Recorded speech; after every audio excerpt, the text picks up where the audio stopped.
How's it going, guys? This another toy pickup here. This should have been a before and after. My first video got screwed up, so the before. I'm not gonna show you guys what these toys look like before, but basically all these metal toys were in a shed and kept outside. The lady said she let her grandkids play with them for a number of years. They're all muddy and covered in dirt. So instead of doing a before and after, I guess I'll just get into it.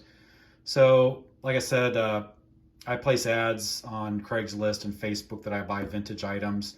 A lady answered an ad, said she had some toys, and went over to her house. The only toys I found inside the house was this vintage G.I. Joe action team, has the red flocked hair. I asked her if she had any more, and she said unfortunately she sold almost all of these at a garage sale she had a couple years ago. She had some 1990s wrestlers, some Barbie dolls, some other toys I really wasn't interested in. And when I'm at people's houses, I always ask about other items. I said, do you have any old watches, Zippo lighters, advertising stuff, any more old toys anywhere? And she said, well, matter of fact, I have some old toys in my shed that I let my grandkids play with in the sandbox. She goes, probably not anything you would want. She said they're probably in pretty bad condition.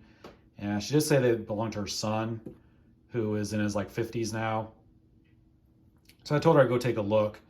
And in the shed, in a barrel, were all these and plus another bunch of other plastic toys from the early 70s to probably the mid 80s. And I took this group up to her.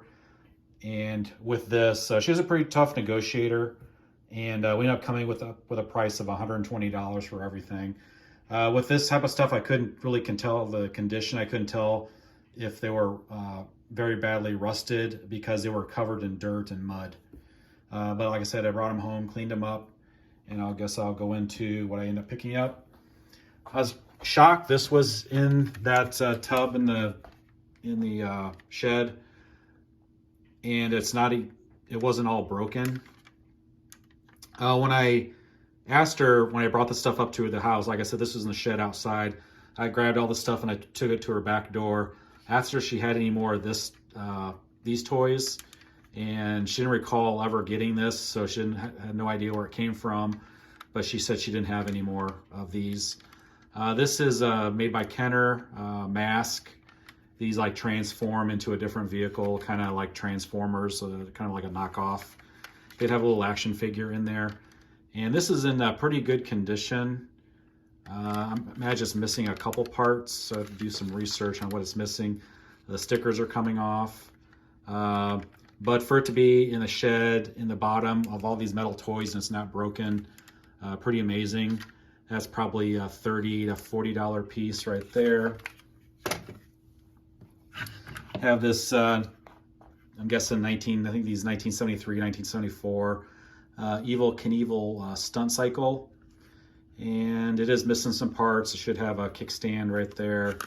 A little bracket, clear plastic piece goes in the back here. You would stick Evel's legs in there and he would stand up riding it. The good part is the tailpipes, exhaust pipes aren't broken off, and the handlebars aren't broken. It is missing the stickers. This side is discolored, but overall decent shape. Something like that, maybe 20 to 30 range. Probably the least expensive piece of the group, this early 70s Tonka Jeep. You can see it does have some rust on it.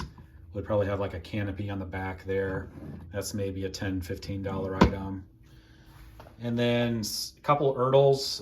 Don't really come across these too often of this era. Usually the metal trucks you find are like Tonka, Buddy L, Nylint.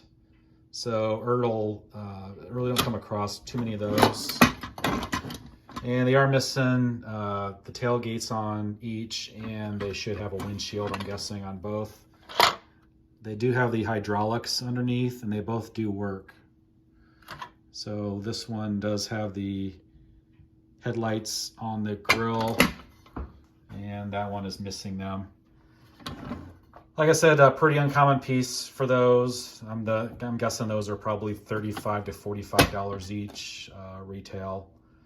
And then really amazed on this one. This one was really dirty, and I'm surprised it has survived in a good a condition as it is. Again, probably early 70s, late 60s, this Tonka cement mixer. Again, just initial cleaning. Probably clean up better with like a magic eraser, and probably can get a lot of that rust off the hubcaps there. And it does work. You can see it spinning. So another really cool piece there. I'm guessing maybe 60 to 80 range value on that. And then this might be the most valuable piece in the group. This is also made by Ertl, probably mid 70s, early 70s. This is a tractor pull tractor. These are really uncommon to find, the tractor pull stuff. Again, obviously not in mint condition, but it is all there. So the steering wheel's on, the seat just needs to be repainted. So these wheels should be chrome colored, so the rims need a chrome paint. And then the engine is also should be chrome painted, have a chrome paint on it. These are pretty valuable when they're in restored condition. I saw a couple sell for around 150 range restored in good condition. So this might be 75 to 90 in this condition. And right now there are none listed on eBay. So if I did list this one, this would be the only one on there. So I could probably ask a little bit more for something like that. So these are the pickups for today. Haven't really come across a ton of toys. Being wintertime, there are no garage sales, and the auctions are pretty slow. Like I said, a lot of those are online now, very few in-person auctions.